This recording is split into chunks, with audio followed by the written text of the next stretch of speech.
I'm an agronomy engineer with a 20-year experience in organic seed production and organic plant breeding. And I'm working for ITAB, the Organic Food and Farming Institute in France, where I coordinate the program, but also involved in the seed issue. I'm Charlotte Bickler from the Organic Research Centre in the UK. I work as a crops researcher at the Organic Research Centre and also a knowledge exchange manager. We focus on improving the uptake of organic farming by addressing the challenges that organic farmers face. My background is as an ecologist actually. I have studied a PhD in evolutionary ecology, so I'm interested in how we can apply genetic diversity in sustainable farming systems.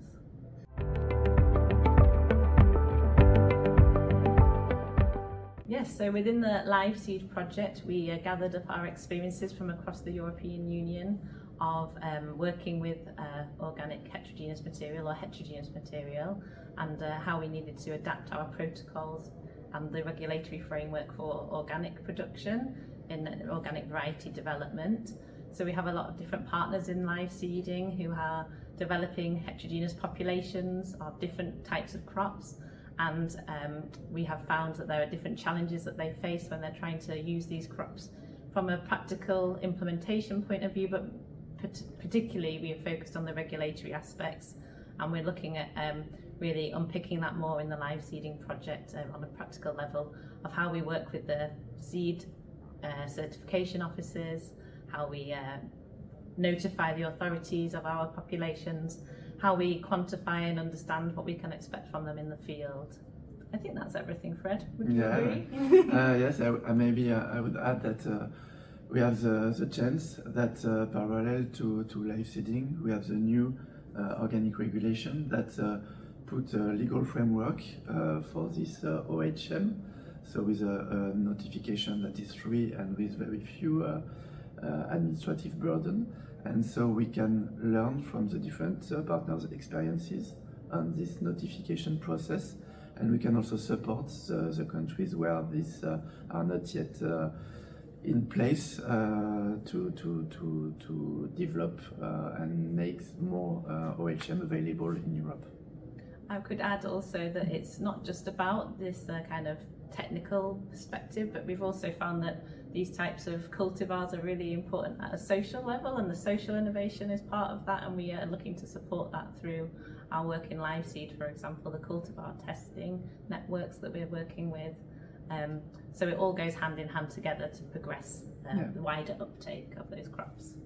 And if I can add as well, that in the context of climate change with many unpredictable weather conditions, with drought, with raining period, with frost and so on, it's very interesting to have some population with genetic diversity that can cope and try to have a kind of yield stability despite these unpredictable climate elements.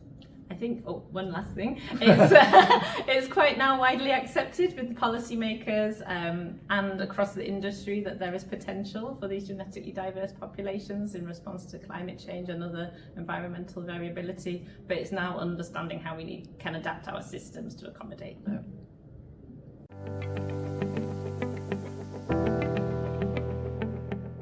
So, according to their farming system and to their environment, farmers need to find the best adapted cultivars, and to do so they need information, and this information only well-organized cultivar testing network can deliver it to them.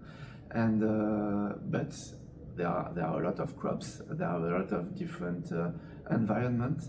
So we need to support, to encourage such network to be developed over Europe. And in the end, this has a strong impact on the crop yield, but also on the yield stability, on the end product quality, and on the farm income. So it is really important. By developing such network, we have an impact on the whole organic value chain. So that's why it's very important. Now, how do we do it? Maybe you want to comment? Yeah, so we have a variety of approaches being followed in the LiveSeeding network, and we will draw together all the different experiences to try and understand the different ways that we can achieve this in different contexts. And I think then also measuring how these can be funded in the long term, how we can bring in different stakeholders in a sustainable way, so not depending too much on individuals within the networks, because we're often quite small communities working together. So there's lots of different dimensions that we want to explore in how these cultivar testing networks are actually functioning. So there's the practical side of them, exploring these different varieties and different crops in their local setting, but there's also this wider analysis of how we make these networks work in the long term so that they can keep delivering data to the sector, which then goes on to, as Fred says, enhance seed production, because the seed companies then get good information on what varieties work best in organic systems. And in a lot of countries, that kind of organic testing just isn't happening in a national kind of robust way. So we're kind of innovating for ourselves, I'd say. And for that, we explore 4 different dimensions. We said in the previous project that to support that network, there are 4 domains. One is you work with different people in the network, so you need to keep the different stakeholders engaged, involved, and so there are some specific skills and approach to develop. Second thing is to have the right experimental design according to what you want to do. Linked to that, the data management, how you manage the data, how you share, who belongs to and so on. And the last dimension is financial models and exactly. funding.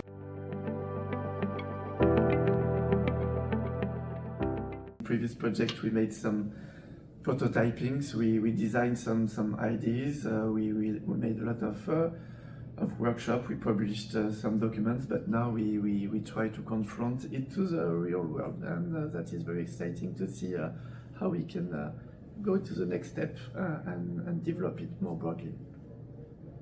Yeah, so in my research in ecology and genetics, I can really see the value of increasing diversity in our farming system, because natural systems, you know, that's how they have resilience, and I think we are really now pushing that forward in organic farming, looking at how it can really work in practice, taking into account all the different dimensions that make up the food and farming system. So it's not just thinking about technical agronomic dimensions, but also kind of how we make it work at a societal level and can expand it more widely. Yeah.